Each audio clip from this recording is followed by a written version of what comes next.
on in. Thank you. Nice to see you. My name's Dr Nick Carr. I'm a GP in Melbourne, Australia, and I'm one of the doctors in Victoria providing voluntary assisted dying care.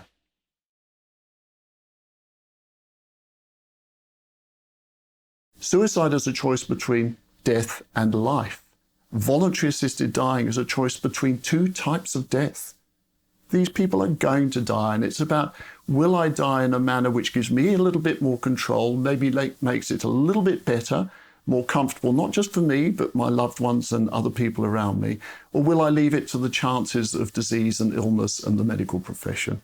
The main reason people want voluntary assisted dying is not because they have some sort of terrible uncontrolled pain. Mostly palliative care is really good at managing pain, nausea, these physical symptoms. It's much more what we call existential suffering. It's that loss of control. I'm dying, I'm going to die anyway, and there's some horrible possibilities that could happen to me. Voluntary assisted dying gives back some of that control. It allows people to say, I'm going to do this on Saturday afternoon at 2 o'clock with all my family and friends, with the scented candles, with Bob Dylan playing in the background, and I will go peacefully. And the knowledge I could do that changes people's experience. I trained as a palliative care physician originally, and after 13 years of palliative care, I've changed to full-time medical oncology.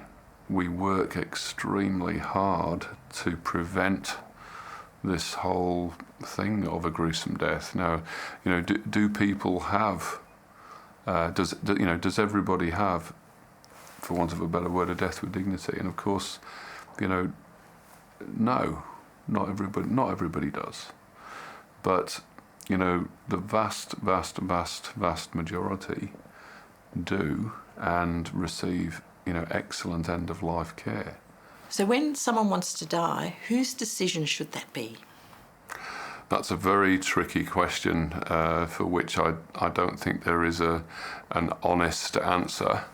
I think people often express the wish to die when they feel in a position of hopelessness or a position of worthlessness. And I think that any discussions regarding death need to be put in that context. Literally thousands of people express the wish to die. And that is usually in the context of physical suffering or emotional distress right at the beginning of being given some bad news. Once you have treated their physical distress, in other words, once you've got rid of their pain, you've got rid of their nausea, and you make them aware of what their choices are, I would say in 99% of cases, that wish is withdrawn. Often the elderly or people who are sick feel that they've become a burden to their families, yet their families feel it's a privilege to take care of them in that situation. But what in the case of my mum, who said, look, I'm nearly 90, I've had a great innings, I've lived longer than I expected to, I've done all I want to do and all I can achieve, my health is declining, I see only a pathway down ahead that I don't particularly want, I'm ready to go now. No sense of being a burden, that was not her issue, she just felt like she wanted to go. What about that? I would have debated with her and said that much as I respect your wishes and your decision, have you thought about the ramifications of your decision on society in a wider manner? In other words, if we provide a law that allows people who are well to be euthanized, what is the effect of that on society as that law becomes amended with time? There are huge numbers of people who are opposed to voluntary assisted dying. There is just no evidence in any jurisdiction that's had voluntary assisted dying that a real slippery slope exists. Laws have been changed because it was appropriate to change them. That is not a slippery slope.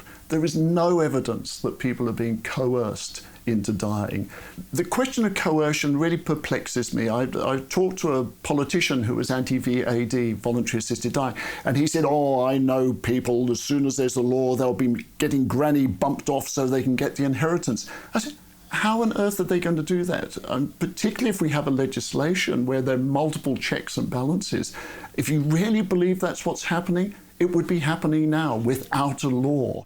If we, as a society, decide that we want to give elderly people the right to die, then are we giving them the impression that that once you reach a certain age threshold, you start to lose intrinsic value as a human being? Our elderly people are so full of wisdom and experience that they have a huge intrinsic value.